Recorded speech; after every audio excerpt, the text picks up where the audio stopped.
Hi there. Welcome back to the other Tom Green Show. This week, we're going to talk a lot about careers. Now, for me, I just left my career as a newscaster. I'd been a sportscaster. I did talk radio with Doug Moe. That was fun. Even a game show host. Everything kind of fell into a lane, though, of a communicator. And it's the same now as a podcaster.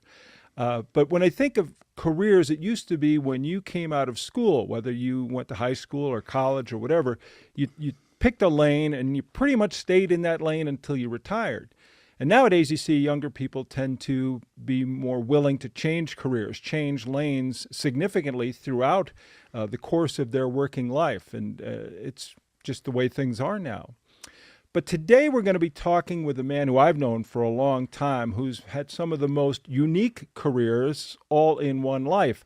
As a matter of fact, in a book he has written, the foreword is written by comedian Dana Gould. And in that foreword, Dana talks about our friend Kevin Fitzgerald. Dana goes on to say, "How did you get into being a veterinarian?" I asked. Well, Kevin, again, as casual could be, replied, "Keith Richards made me." Of course, Dana answers, "What?" He says, and then Dr. Kevin began to unspool his story. As you will soon learn, he has packed more living into his one life than Forrest Gump. We're going to be talking to the veterinarian, bouncer, rugby player, you name it, he's done it. He's a stand-up comedian as well. Dr. Kevin Fitzgerald is with us today on The Other Tom Green Show.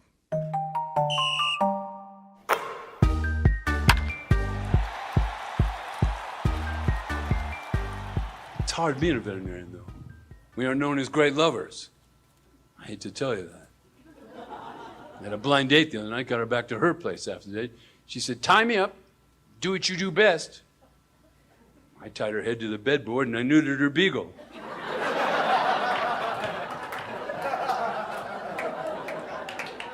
And that is my friend, Dr. Kevin Fitzgerald, who's with me today. Just one of many jokes over the years you've told that may or may not be true. That's the best part of some jokes, right? They may very well could have happened. There's a kernel of truth in all humor. In all humor, I think. The foreword we saw at the beginning from Dana Gould was interesting because Dana, a comedian, had worked with you and worked with you in comedy shops, but he had no idea that the real, I guess, the last 40 years of your life had been spent as a veterinarian. Right. It's kind of an interesting secret. I'm sure comedians have secrets, but that's a secret one. He thought it was a gimmick, He thought it was, Dr. Kev, Right. Wait a minute, what do they call you, a doctor, But I think our lives, as you said, with your background, our lives aren't one-dimensional. Right. We can do different things, and we can change gears. You have to be fearless, and you have to put yourself out there. You can't win if you don't play. Well, and being fearless includes getting up on stage and trying to make a group of people laugh. And you saw how poorly I was doing with that crowd there. That was the coldest crowd. You pick a clip where now I know what they do with the bodies when the medical students are done with them. They put them in a crowd in Colorado Springs. Jeez, the more I can make them laugh. I'll be here for a couple minutes. They'll be laughing in no time. But that is one of the best parts, I imagine, of comedy is that organic nature of night to night, room to room, show to show. You're different, but they're really different. Who you play to. Well, they're different every time. I think with comedians, there's something wrong with us. I think that we seek approval. We want to please people. We want to make people laugh or make them happy. And so I think for 99% of people, they say their biggest fear is public speaking. But for comics, they want to get out there. Yeah. So there's something wrong. I have a lot to talk to you about comedy, but Dana also references the great Keith Richards story.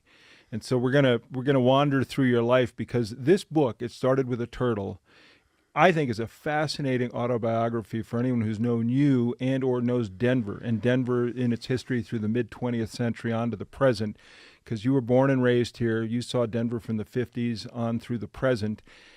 But the Keith Richards thing, I can't think of anyone who'd think, oh, I could see that, how you would go from being a bouncer with the Rolling Stones to being a veterinarian to being a comedian. It all makes sense. It doesn't make any sense, Kevin. But none of our lives make any sense if you think of it. Think of what are the chances your parents met each other? True. Everybody looks back at their parents and go, wait a minute. they were so different, Well, I always think of Lennon and McCartney. Like maybe they get on a different bus one day and never see each other. That's right. And all of a That's sudden right. it's the world gets the magic. So let's talk how you ended up with the Rolling Stones, because you had started to work as a bouncer in Boulder and then Denver, right? Right. Well, it started, with the sink in Boulder. Yeah. And I worked for Chuck Morris. He was the manager, The great and, promoter.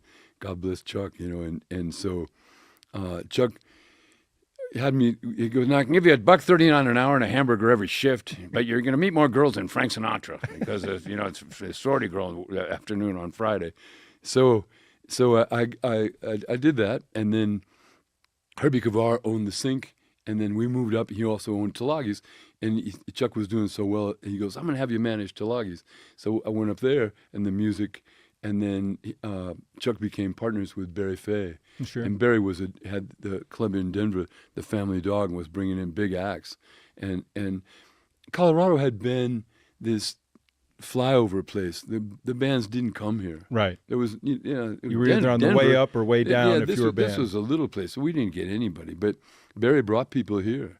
And in 1969, the Denver Pop Festival was 3 months before Woodstock. Okay. And it was 3 nights long at Mile High Stadium. And oh man, Jimi Hendrix and Three Dog Night and Creedence Clearwater and Iron Butterfly. I mean, it was everybody. And you everybody worked that? played. Well, yeah. And so we were doing security out in for the bars, and so now we're doing concert security. And then what happened was the promoters and the record people realized a market. These young kids are going to buy records or go Right. to the concerts, and it was incredible. In the baby boomers, it was a huge. My group was big. Now they say the poor boomers. We take so much grief.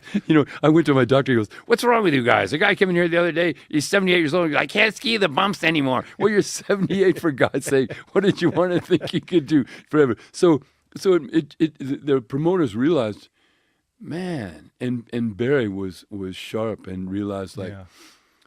a tour where up until now it had been the bands would come and it'd be a cutthroat thing in the accounting room every night about how many butts were in seats, and he said, "I'll sell every ticket for the whole tour and do the whole tours."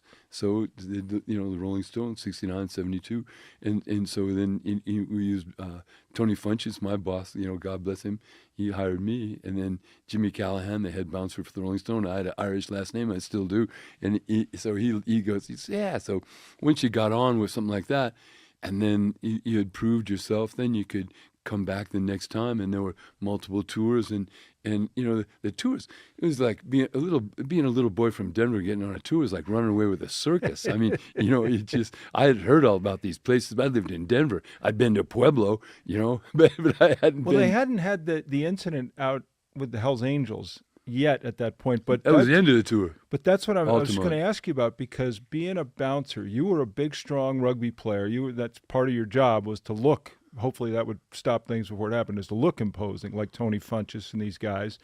But your job, you felt, was not to thump heads, but to prevent any heads from ever being thumped. Well, that's what. Yeah, Callahan was such a sweet guy. He's gone now. Tony's gone. Everybody's gone. And so they're saving me a table, but I'll see him. But how do you make sure that it doesn't happen? Tony was like, "This isn't about bloody mouths. Anybody can punch somebody. This is about no bloody mouths. This is about no lawsuits from the crowd." So 99 out of 100 times, you talk to the guy. "Look, you could take me. Of course you could. But I'm going to come back here with 5 guys and a cop, and you're going to have breakfast on the county, and here's your little girlfriend, and you paid all this money to see the concert. What are you doing? Yeah. Why are you dropping firecrackers? Why, being awful to the people around you? And if 99, yeah, I could take you. Of course you could. so sit down. So yeah, jerk. Of course I am. But you also worked with your brothers, or Yeah, your family members. Yeah, cousins, and so, it was, we all, we grew up with Irish people, so it wasn't any different. I mean, the concerts weren't rough at all. I mean, I think about Thanksgiving now, and our Thanksgivings were just like you wanted to be up at the big table with the big people and hear the good stories, not at one of the little card tables off of the side of the thing, right, cutting the meat for your cousin. And you're 27, you've got a PhD already, and you're sitting at a little table, the card table. Yeah. But the tours, you got to see the United States, and the music changed, and it got a little bit more sophisticated. But still to this day, people ask me, Keith always said, "Who's the best band in the world?" And he said, "Whoever's playing live tonight." Yeah. Because he goes, there's nothing like live music. You can hear it on the record, but to be in the smoky place, there's no smoke now, but to be in the bar and hear the bass drum hit and it hits you in the chest, and watching the drummer sweat trying to keep up with the singer and see the real music, that's to me, live music is still the best thing in the world. When you talk about growing up here, it's interesting because in the book you talk a lot about your family. And some of the fun parts, that help fashion a comedic life, and some of the tough parts, that stereotypical Irish Catholic struggle with alcohol and how it changed people and hurt people, and also became something you had to navigate. Yeah, they never could figure it out. My uncle called it Irish cancer. Mm-hmm. That it just was, but it was their social thing. It was socially, they worked all week, and then Friday night, it was just, and it was just like, you don't, you do what you know, you do what you see, you're familiar with what you've seen. And I didn't realize there was anything different until I went away to college, and you realize other guys' parents weren't, they get totally hammered all the time, and you just go, wait a minute, Yeah. maybe there's something different here. So I think that you live and learn, die stupid. And so I think there's a lot of traps for people. There's a lot of traps where you can get caught up in different things, and alcohol or drugs. The tours for me, working around the music, I saw people I really admired that were so, the drugs had just destroyed them. Yeah. So we were just so afraid of it. Tough era. Yeah, you just knew. Also in that era, you were only 9 or 10 years old when the Broncos suddenly were born. So I mean, you got to see Denver become 1960. A major league town. And the worst uniforms in the world. Yeah, the yellow and brown. Yeah, with stripes, long ways on the socks. The vertical. Who came up with that? It was a nightmare. It was like it was out of a bad dream. Some leftover and they Wyoming. were so bad. Well, we had Cookie Gilchrist, and we had some good players, but I think like I told you, the last time in pro football that there wasn't a first down the whole game was 1967, the Broncos against the Raiders and Darryl and Monica. And my father was so hammered and so mad. He's like, Kev, that's 30 feet. That's 10 yards. We could fall down 4 times. You're 6 feet tall. It's 24 feet if you jumped. So, but it's all we had. That's all Denver had at the time. And that was Old Bears Stadium at the time, yeah, right? Yeah. And so, oh man, and so we didn't have pro baseball or hockey. We didn't have pro basketball. We had the Bears, and then later the Zephyrs. Right. But so we didn't have anything to be really proud of. But gradually, for better or worse, people discovered Denver and put it on the map, and it became this sleepy little place that was a flyover, Yeah, the Broncos and Barry Fay and people like that helped build a map. All of a sudden, and now, I mean, now you see, the cultural things that we have here, or restaurants. I mean, there was one Chinese restaurant. I mean, really. I mean, there were just things like that, and so Denver grew up. You've gone on to become a scientist, if you will, studying the environment, the animals. I mean, high-minded stuff. You really have to be smart at it, and you're very good at it. I'm not an expert enough to say that, but I know what I know. One of the most touching parts of this book has to do with when you go into 3rd grade and you go from a teacher who thinks you're an idiot to a teacher who literally was able to open your eyes, Mrs. Raimondo. Yeah. But you just wonder how many kids fall through the cracks and don't. So tell the story of what happened there. Well, I wasn't very good at school, first grade. The teacher would call me and I wouldn't know, and just make up some answer and and she'd put something on the board and then ask me what it was, and I didn't know the answer. So at the end of first grade, they were going to fail me, and they put me in the back of the room with this guy, Joey Frankfurter, and this other guy, Nellis Diamond. Nellis twitched all the time. He probably had something they would have with a name Right. that they would treat now. And Joey, God love him, he had his own issues. And so they would cry when they called on them, and I wouldn't cry. I would just make up something, and then so pretty soon they stopped calling on The me. three of you were shuffled we to were the in back. We were in the back. And we were all big kids, and the people would make fun of those guys, and I'd try and defend my little friends, and so at the end of first grade, they said, well, we're going to keep him back, and my mother said, oh, don't do that, it'll stigmatize him. I didn't know what stigmatize meant, all I knew was stigmata, and I thought, I'd have holes in my hands. Right. And so I said, geez, I don't want that. I don't want that. So she said, I'll tutor him all summer and we'll get tutors. So she did. And then second grade, the same thing. Nobody, couldn't answer anything.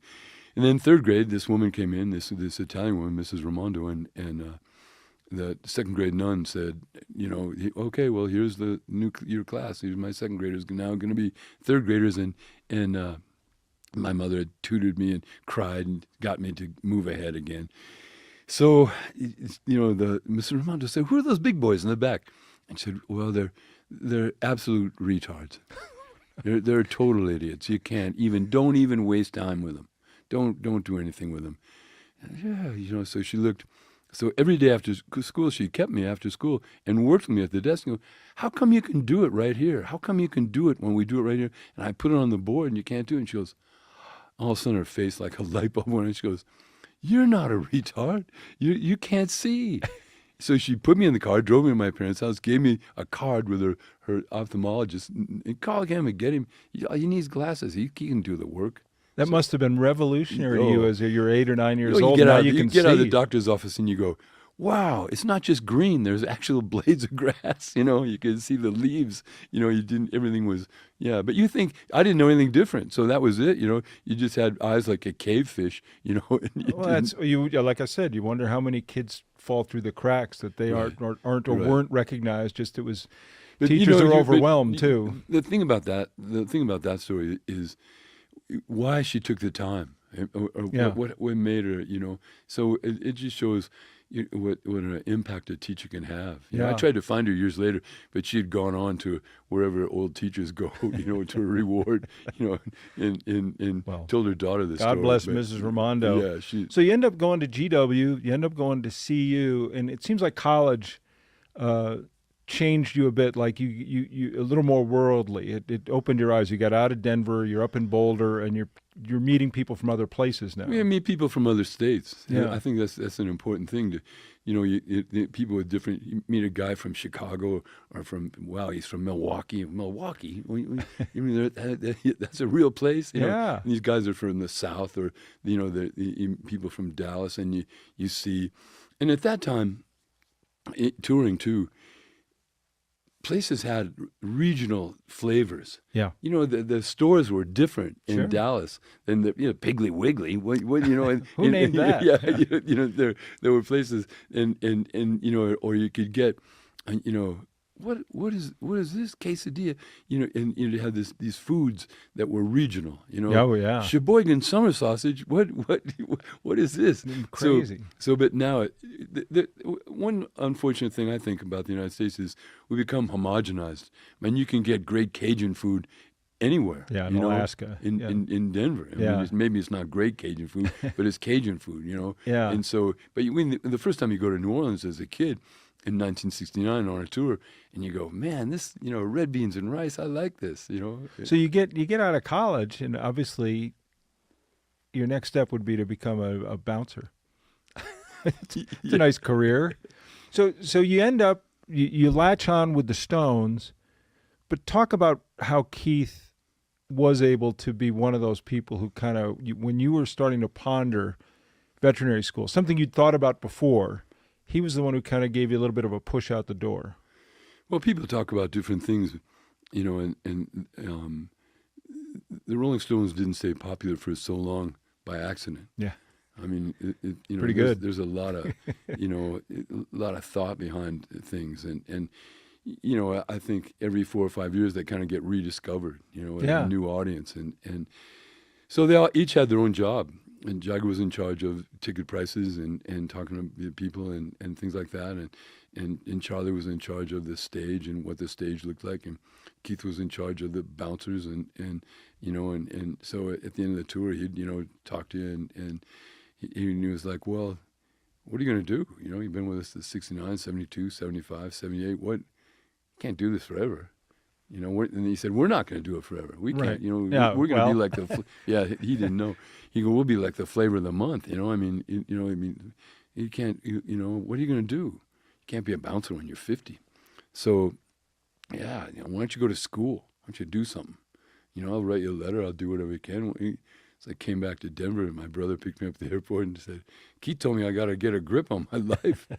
He goes, well, you better do something. That's a sign. Yeah. And so, but he's the coolest guy in the world, and so when he says something, you listen, and now when I've gone back and seen him, and he said, wow, I'm proud of you, But you loved animals as a young boy, like most of us do. You like animals, but kids are inherent, born naturalists. yeah. Yeah. So how do you translate that all of a sudden to say, you're going to go do all the work now that it takes to become a veterinarian and find a way to chase a path, and a career? Well, kids tell me I want to do what you do, but I tell them, do you want to do what I did? Do you want to do all this stuff? Yeah, you got to do the work. I mean, but that's the part of the thing. I mean, you can't win if you don't play, and you have to. Everybody wants to do the thing, but I mean, look all the things that you did to get where you are. Yeah. As an anchor person, you don't start as an anchor person. I mean, I guess you could if you look like, a beautiful model or Right. or your dad owns the station or something. But I mean, you Need a lot of luck. I'll tell you. I know you, and I know Ron Zappolo. I know Yep. the things that you did. Writing copy and doing other things and filling in on the weekend when people are sick and, when the real anchor is not there. Right, right.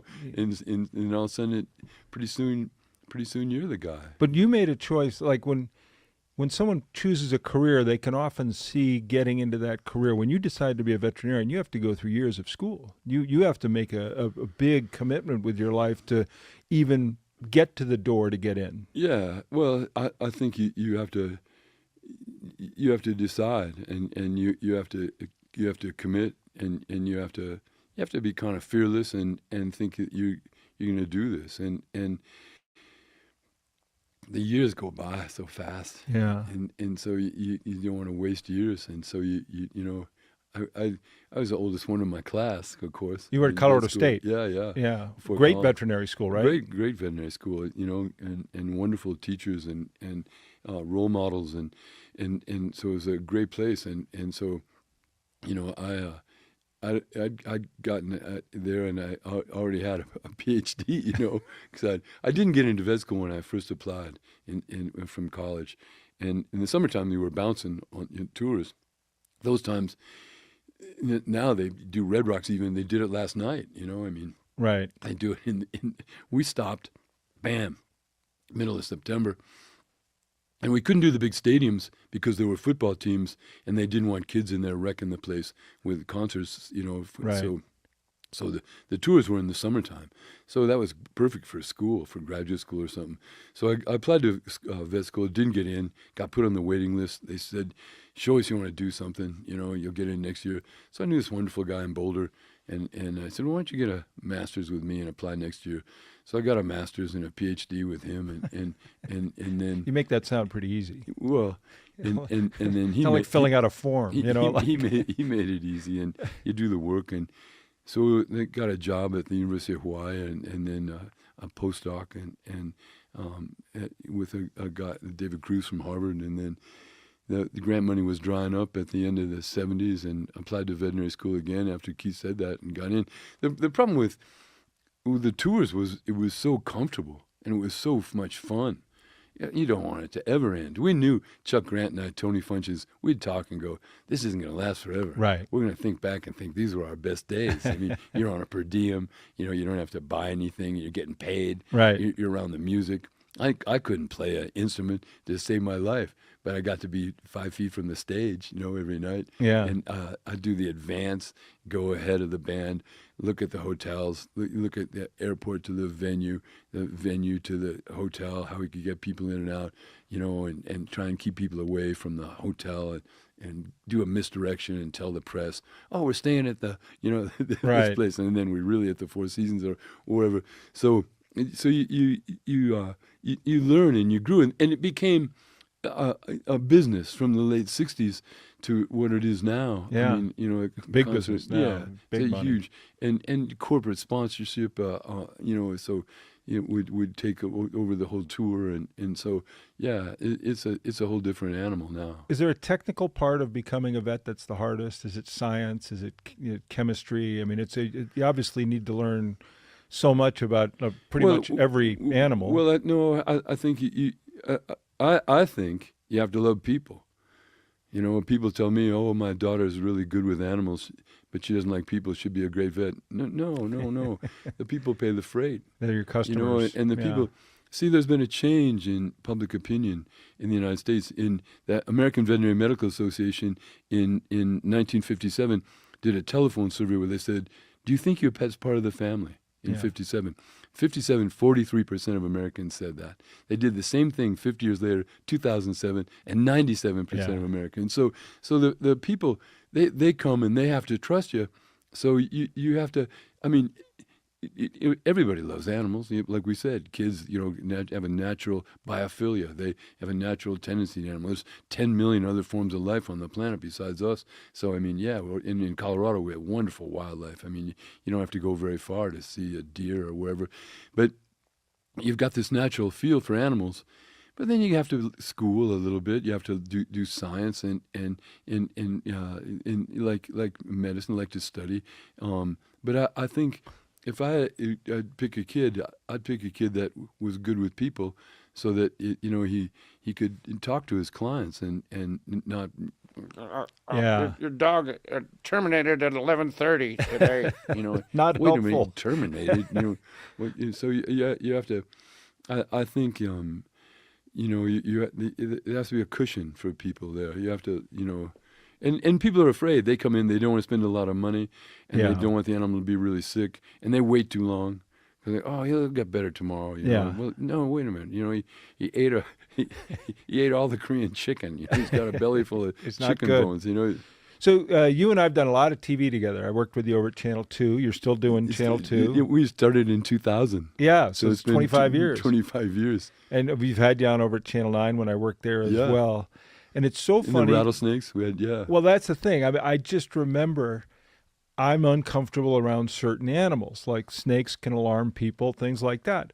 But you and I had, like, if you hand me the animal, like there's a giant yellow snake and you put it around me, I go, I feel great. Kevin is not going to hand me an animal that's going to hurt me.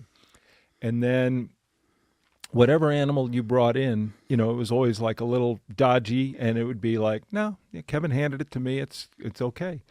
And then there was one time Yeah, you brought in a blood python, and I'd never heard of a blood python, but it's got a great name because it's already scary before you even He's a open grumpy thing. this giant Tupperware container, and it's closed, so I don't even see the blood python, but I can hear it shuffling in there. And you and I are sitting next to each other with the container in between, and you open that thing up. It was the first time I ever saw you apprehensive about an animal, which made me incredibly apprehensive about him. You never handed it to me. He got you a little bit, but I remember when you reached Well, we in there- opened it up, and he bit my hand. Yeah. And he just, we opened it up, and bam, we didn't even, I didn't even see him yet before it bit me.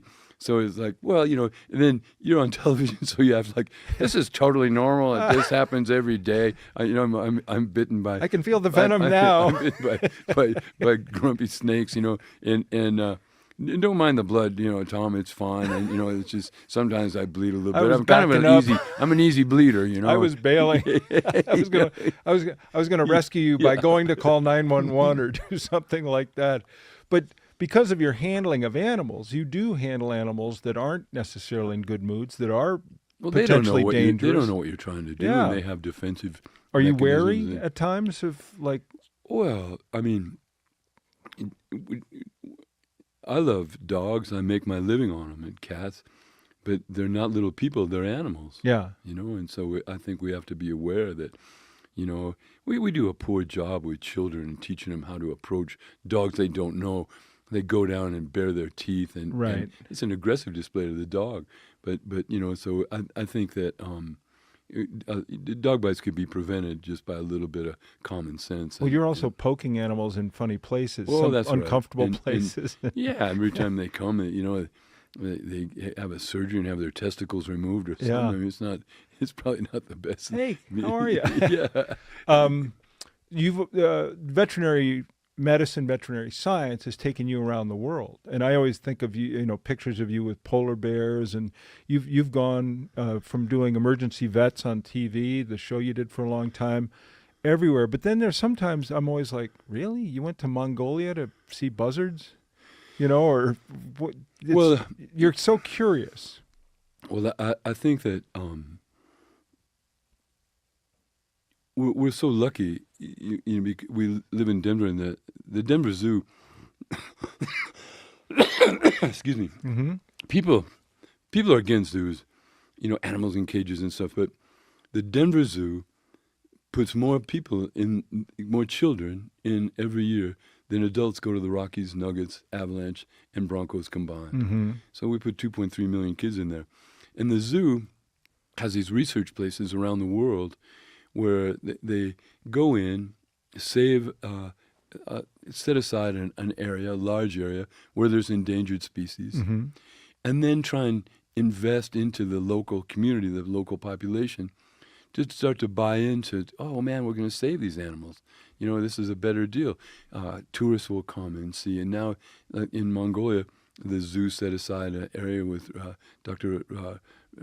Rich Reading, and in one of the first national parks, the first national preserve, and then the Mongolians bought into it like crazy. Wealthy Mongolians going to see the animals, and giant, the biggest bighorn sheep, the argali, and ibex goats, and wolves, and snow leopards, and one of the third largest flying bird, the Eurasian condor, Eurasian vulture rather, and so to get to go to these places, I've been on the board at the zoo, and now on the leadership council, and have done things for the zoo with taking trips to the polar bears and to Antarctica, and so to be a little boy from Denver and get to see a polar bear up close and personal that's anesthetized, and you're putting a radio transmitter in, or I mean, pretty exciting. And so these exciting places. But again, you have to put yourself out there and do the things, So I'd never really heard the term wealthy Mongolians before, but now I think of it as a good band name. Well, the wealthy Mongolians. The best band name would be Low-Hanging Fruit, or the Farm Accidents. Remember we used to do that at your show before we went on the air and come up with things, maybe Jeffrey and the Epsteins. He's certainly in the news these days. He's in the news come on, wait, they do something. Some of your most curious stories involve some of the work you've done with Denver police and some of the animals they seize in drug raids, and there's not much they know what to do with them. These are snakes and reptiles and the like that some of these characters like to have around until they get sent to jail or something. Yeah, there's a kind of a mystique about venomous animals, and there's an underground network of breeders, and so people can get these things, unfortunately, and so there's an eyelash viper or a gibbon viper that they called, and so you go and they don't know what to do with it. You can't blame them. They got to. Nor would most vets, I don't think, right? Yeah, I mean, even a vet doesn't. Yeah. Well, I was lucky in graduate school in that I worked with David Chizar, a wonderful rattlesnake researcher, and so you have worked with him, and you're not afraid, and you know how to handle them safely, and it's not their fault that they're venomous. No, and you do a lot of work with rattlesnakes, and you've always invited me to come out on the rattlesnake tagging trips you take, and I so far haven't been able to make it. I'm not sure I would enjoy that. For better or worse. But you're very comfortable around rattlesnakes. I think most people are terrified of them, and as usual, fear comes from not knowing, and you don't know what they are, what they do, what they want, what they hate. Well, they live here. They're Colorado residents. They were here before we were, and they do a great job with rodent control. So you just have to know, where to look and to be awake when you're out there in nature, with different things. So it's not it's not a trick, or there's no trick to it. You just have to, I think, be aware. Has one bitten you? No. Yeah. No, I'm just real careful. I mean, I think I've worked with snakes for over 40 years and almost 50 years, and they're real predictable in their behavior, and so I think that they're not going to do things that surprise you. You've seen it before if you've worked with them enough, and so I think you have to be careful.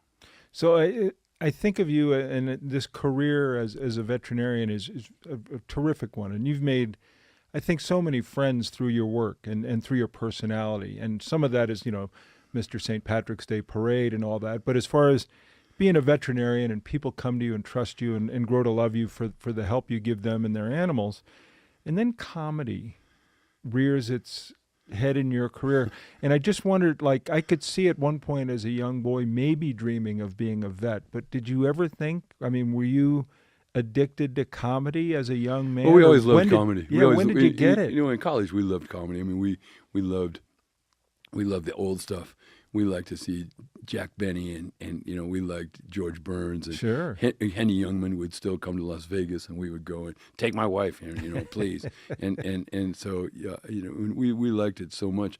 I liked the old Jewish guys. That was my thing, in one-liners, and probably that's my act now still.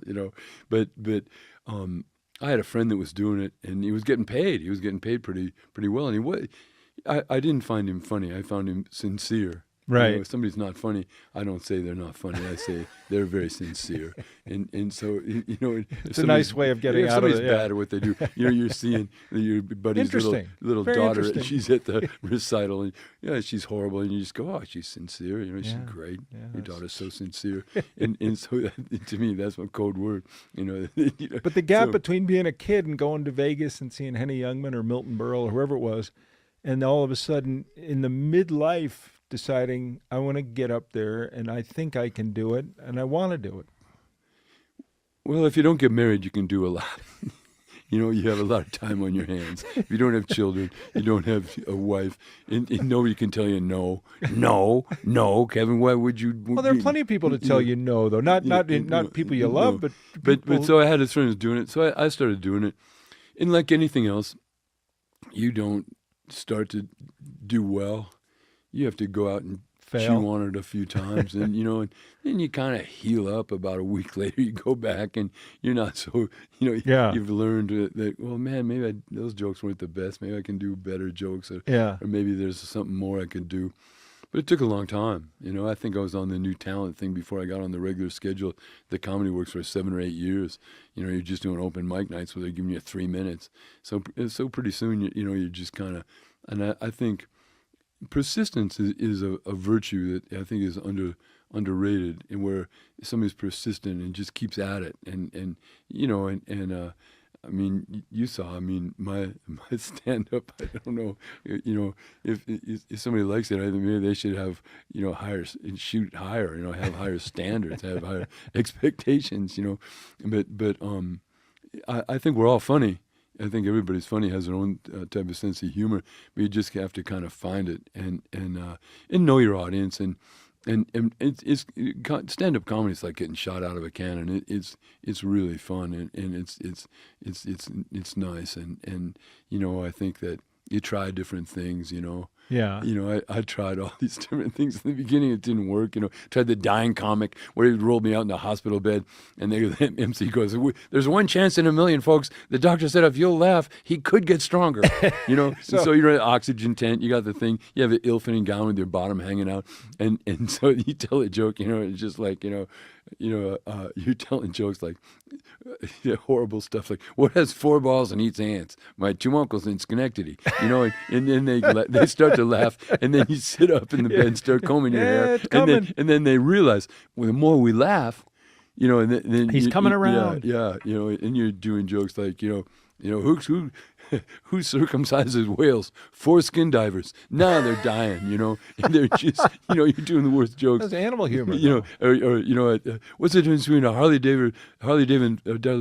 Davidson motorcycle and a Hoover vacuum cleaner? You go, position of the dirt bag, and now you jump out of the bed, you run up and down the stage, your bottom's hanging out, and the people are going crazy, and then you laugh, and it's a miracle the MC is, so that didn't work. I did the show a few weeks ago with Sam Adams, who did the same thing, a career change from a sports writer, and he got into comedy. And I always think of that, how hard it is to curate good comedy, because I think we all see, when you go to a like Comedy Works, where I see you often, I mean, people want to laugh. They signed up for it. They bought tickets to That's it. the biggest Comedy secret, Works. Tom, that's the biggest secret. The audience is on your side. Yeah. They don't want to see somebody go up there and drown in slow motion. No. They don't want to see somebody throw that guy a life preserver, Help him. They don't want to see somebody eat it. They want to be entertained. Yeah. Are you not entertained? The gladiator thing. So, yeah, no, that's right. So the biggest secret is that they're on your side. And so, but let them be, don't beat them over the head. Don't be too dirty. You have to find your own voice with it and be unique, and I'm go, boy, this is a kind of interesting guy. Yeah. And so I think, again, it goes back to likability and different things. Yeah. Are animals funny? Do they have a sense of humor? Are different animals? Well, I think animals have really basic emotions. I do. Animals can be vengeful. They can be. Wait a minute, just so people know who are listening and not what you gestured towards my lovely dog Hudson here, who's laying here, and you said vengeful. Sure, you leave him alone too long. And you know what? I'm going to pee in the house. He's going to show you. Or we're supposed to go for a walk. And I'm going to chew a hole in that couch. So I think they can be ashamed and embarrassed, and I think they can be jealous. Right. If little Flip is getting too much food, he's going to stick his head in there. Right. And so they have basic emotions, and so can they be funny? Can animals be funny? Animals. Because we think of playful animals, like you think of the otter, or you think of animals that look playful. If we look at play, they say that play doesn't go anywhere below rodents. Play behavior. Now, most play behaviors are training. They're practicing for different things they do in their life. Mm-hmm. So play is a tug of war and stuff is for aggressive displays or for protection. But I don't think that's true, because birds play. Yeah. And so my mother had a raven that had a hurt wing that she gave back, but for a while she had it at the house, and he would walk up to her, and she would feed him, but he'd walk up to her and take one of her cigarettes, and he'd put the cigarette down in front of her, and then she'd try and pick it up, and he'd pick it up. I mean, he's playing with her, So birds can play. Yeah. Sense of humor, laughing. Some rodents will giggle when you tickle them. Right. Yeah. Just so you know, not a lot of people have had the tickling rodent experience. So I'm glad you're here to. Yeah. I'm here to help you with that. If somebody says I've been tickling my rodent, I think you just go find another chair. Yeah. Why don't you join a book club? Tickling your rodent. But so with the great apes. there's a lot of play and types of humorous things. Where the mothers will do kind of a gotcha thing to their Yeah. babies, and yeah, there's play. Do you have a favorite animal? Do you have a least favorite animal? Or I like anything with a heartbeat. I Yeah. think any other form of life, because we're attracted to other forms of life, and there's so much around us, and it's still a minute to midnight. I'm still hopeful about conservation efforts. Favorite animal, I love turtles. I love turtles. Yeah. Everything about turtles, and I think because of the little dime store turtles we had when we were. I just in the remember you 50s. showing me that sometimes you do some of the work on them Oh, using the something laser. as simple or as epoxy too Oh, yeah, to yeah. repair their shells. Yeah. So turtles get hurt, and turtles, yeah, they're old life form, but different forms of life, and every one of them so well suited and specialized, for its niche, and a masterpiece of evolution. Yeah. Yeah. Do you have because we talked about favorite animals? Do you have any least favorite animals? Animals that you maybe it's not like you don't like, but would like to see fewer of in your life? I mean. No, I've always wondered, do we need mosquitoes? But then I realized we did a thing for the state, and bats, when we did the stomach contents of the bats, they eat 1,000 mosquitoes a night. Wow.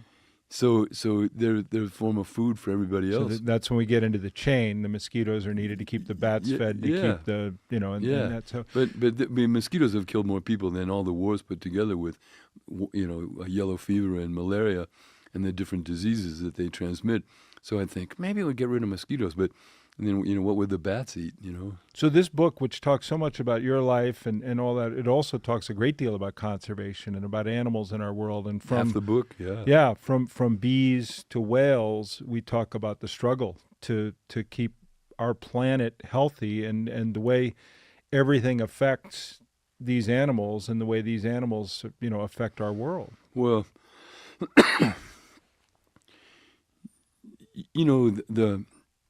the animal life on the planet is a resource, tremendous resource, and in ways we don't even know yet all the time, and so I think that everything fits in, and we do a great job at disturbing the place. Our little, wobbly-headed humans, Yeah. compared to other animals, but I really think that there's, if you talk to children about conservation, they get it about recycling and stuff and things that we didn't, Remember in the 50s, people throwing the whole McDonald's tray out the window on the highway, Yeah.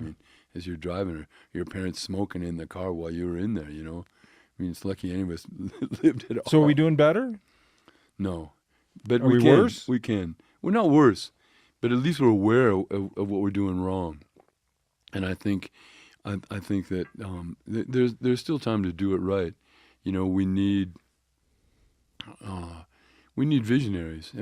Tomorrow is not going to look like today. In terms of destruction of habitat alone is hard, or pollutants that we've put down, or invasive species. If we look at, I was looking at a thing on the news the other morning about raccoons in Denver, and the dumpster divers, Yeah. and diseases that they can transmit, with rabies and distemper and the tapeworm that they can have, and so but where are they supposed to go?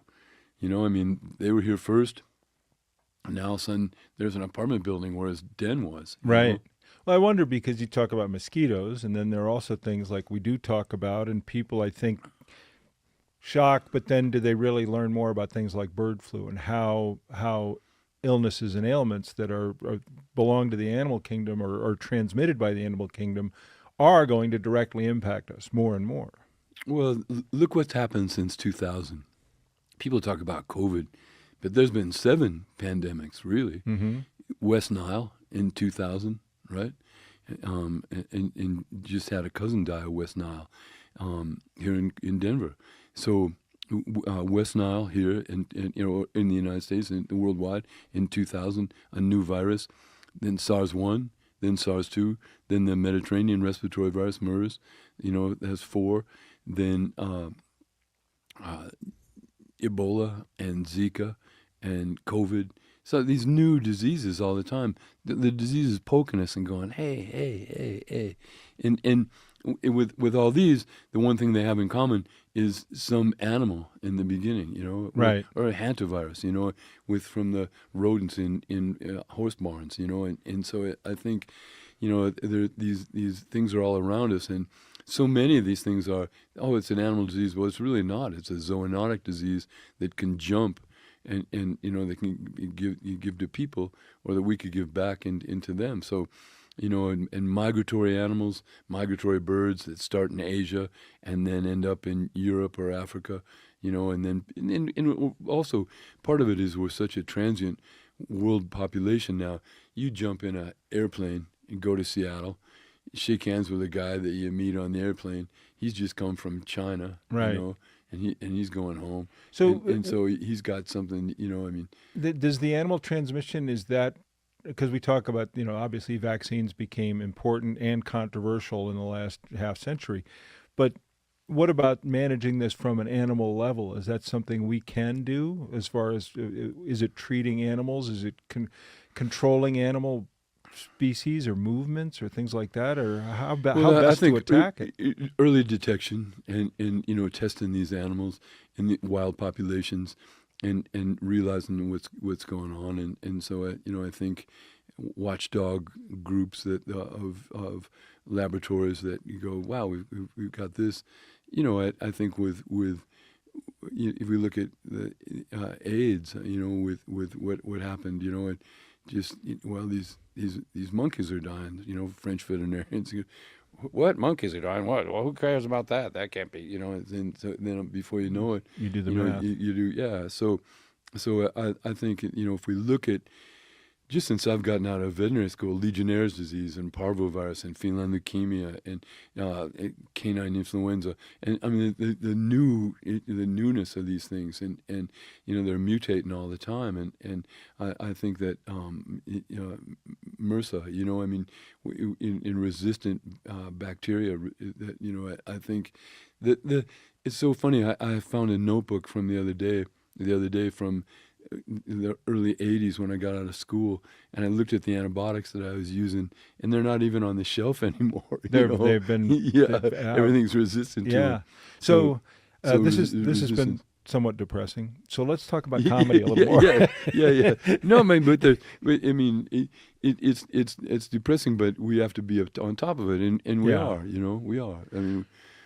I see the pictures of you, because I've seen you when I see you at Comedy Works. There are oftentimes some big name comedians who come to town who you work with and you're friends with, and I can tell that you've known them for a long time. But I also see pictures of you with like legends like Joan Rivers. I see you with the late Norm Macdonald, who I interviewed once. I thought he was fantastic. This has been an amazing run for you. I mean, your comedy run is probably, only 20, 25 years old, maybe a little more. But you've worked with everyone. Well, I've worked with a lot of people, and if you work clean, you can open a lot for different people, or if they like you, they'll have you back or take you with me. George Lopez, or the people on the back of the book, Kevin Nealon, and who's in town. Yeah. And George, you helped George out in a couple of ways. Like you and he had a pretty symbiotic relationship. Obviously, he's been good for you, but you were good for him too. Oh, George is the best. I mean, he's kind. He's kind. George is a great guy, and Kevin Nealon, or Joan Rivers came and her opener had tonsillitis, and so get somebody, and so then, we'll get Kevin. So we just really hit it off, and then she goes, "Can you come to Phoenix and do the Jewish community service thing at Jewish Adoption Agency show we're going to do tomorrow?" Sure. You can tell Joan Rivers no. I'll make it work. And she was so funny and had done it so long. It was such a comic and had new jokes and was working on stuff, and Yeah. So I think it's been the comedy. I've been doing it 40. Yeah. And so 40 now. yeah. Jeez. And so and it doesn't happen overnight, and I know it. I mean, I'm 74. It's not like you're going to get discovered, This is you know, it. This is it. and This yeah, podcast has launched careers. We made Ron Zappola what he is today. well, I mean, I keep always thinking Warren Zevon just got put in the Hall of Fame, and what a thing! He should have been in way before some of those other groups. Maybe when he was alive would have been nice for him to enjoy. Nice. But he always said this thing when they found out that he had cancer. They always remember he said, "You got to make every sandwich count," and so yeah, I mean, so well, you've done that, and so we being alive is good. Being alive is not a bag of cold chisels. It's not. It's not. Well, there are tough days, but you got to also recognize the great ones. There are plenty of those. Yeah, I mean, life is hard, and it gives us. I mean, I don't have to tell you, and it gives you with one hand and slaps you down with the other, and so. But one thing that helped me always, I was bouncing for Willie Nelson, and Willie is like the Tao of. I mean, he's got this Zen philosophy, and the IRS was after him, and he had lost his son, and he'd gone through a divorce, and they were going to take his house and all this stuff. And I walked up to him, and he would always stand and look at the crowd before he went out. And I go, "Willie, I'm so sorry, everything's happening." He goes, "Well, Kevin, fortunately, we're not in control." Just it just gave his hands up. Yeah, I'm not in control, and he's still going. and so I think that, but every day is a gift. We get a chance to do it right, get another chance to do it right.